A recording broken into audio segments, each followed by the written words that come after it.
UP की Meerut jail की barrack 12A और 12B में बंद है पति की हत्या करने वाली पांचों महिलाएं। मेरठ की चौधरी चरण सिंह जिला कारागार की महिला बैरक संख्या 12A और 12B इन दिनों चर्चा में है। इन दोनों बैरकों में 5 ऐसी महिलाएं बंद हैं जिन पर अपने अपने पतियों की हत्या के अलग अलग मामलों में आरोप हैं। सभी मामले अदालत में विचाराधीन है और किसी भी आरोपी को भी दोषी नहीं ठहराया गया है। बैरक 12A में रविता कश्यप है, उन पर अपने पति की हत्या करने का आरोप है। वहीं बैरक 12B में मुस्कान रस्तोगी, अंजलि कुमारी, कोमल सिंह और दामिनी पवार न्यायिक हिरासत में हैं। इन सभी पर अपने अपने पतियों की हत्या का और साजिश रचने का अलग अलग मामलों में आरोप है। जेल प्रशासन के अनुसार सभी महिलाएं विचाराधीन कैदियों की तरह इनकी दिनचर्या भी जेल में मैनुअल के अनुसार चलती है। सुबह गिनती, भोजन, साफ सफाई और अन्य निर्धारित गतिविधियों में वे नियमित रूप से हिस्सा लेती है। जेल में इनके लिए सामान्य नियम ही लागू हैं। देश भर में चर्चा में रह रही सभी मामले अब न्यायालय में विचाराधीन है। अदालत के अंतिम फैसले तक सभी आरोपी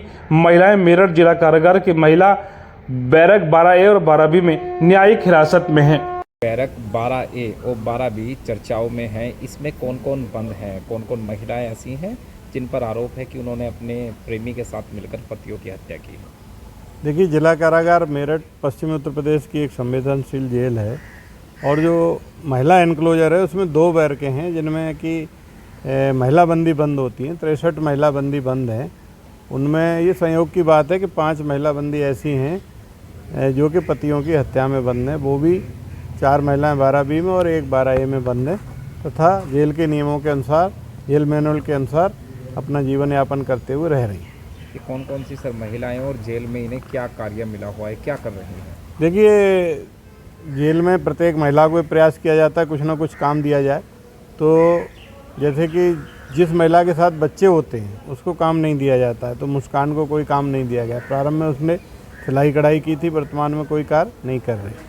अभी दामिनी आई तो दामिनी ने कहा कि मैं शिक्षा से संबंधित रही हूँ और पढ़ाती रही हूँ, तो शिक्षक का पद खाली नहीं था। यहाँ पर बेसिक शिक्षा विभाग से एक शिक्षिका ऑलरेडी नियुक्त हैं, वो पढ़ा रही हैं। तो उसने लाइब्रेरी का काम लिया है केयर टेकर के रूप। और अंजलि आदि जो है 2 महिलाएं लगी हुई हैं सफाई में तथा 1 महिला भोजन बनाने की जो टीम है उसमें लगी हुई। इस प्रकार इनके रोल बदलते रहते हैं।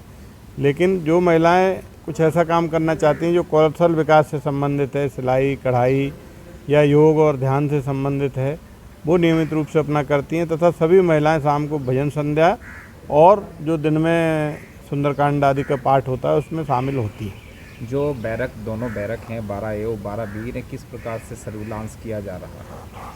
देखिए, 12B और 12A महिला बैरक के जो एनक्लोजर है उसके अंदर है, उसमें किसी पुरुष की एंट्री नहीं होती है।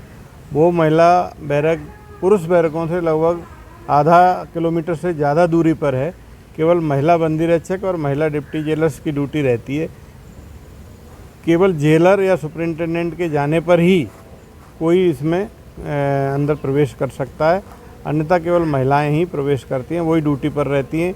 CCTV कैमरे महिलाओं की चूँकि निजता की वजह से अंदर बैरकों में नहीं लगते हैं, लेकिन एनक्लोजर में लगाए गए हैं, गेट पर लगाए गए हैं, जिनकी की नियमित रूप से मॉनिटरिंग की जाती है तथा जेल स्टाफ के माध्यम से और जो पुरानी महिला हैं बंदी उनके माध्यम से भी गोपनीय सूचनाएं नियमित रूप से ली जाती हैं। इन महिला बंदियों के किस तरीके से सुधारात्मक प्रयास किए जा रहे हैं? इन महिला बंदियों को जो कौशल विकास में सीखना चाहती हैं उनको सिलाई कढ़ाई सिखाया जा रहा है। 1-2 महिला जैसे अंजलि आदि का सफाई और पाकशाला में ध्यान है, उनको पाकशाला पर जोर दिया गया है। तथा दूसरी महिला जो दामिनी है वो लाइब्रेरी में उसने केयर टेकर के रूप में अपना भाग लिया, उसको उसमें नियमित रूप से ट्रेंड किया जा रहा है। बात अगर दामिनी की रहे तो दामिनी का मेडिकल होना था, क्या आपके द्वारा वो मेडिकल कराया गया? क्या देखिए, ऐसा है कि जेल चिकित्सक और जिला अस्पताल की जो लेडीज डॉक्टर हैं उनके आपसी वार्ता के दौरान ये डिसाइड हुआ है कि वो 2 हफ्ते के बाद ही क्लियर हो पाएगा कि वो प्रेग्नेंट है कि नहीं। तो 2 हफ्ते बाद अल्ट्रासाउंड के लिए उसको भेजा जाएगा, अभी बाहर नहीं भेजा जा रहा। ठीक है।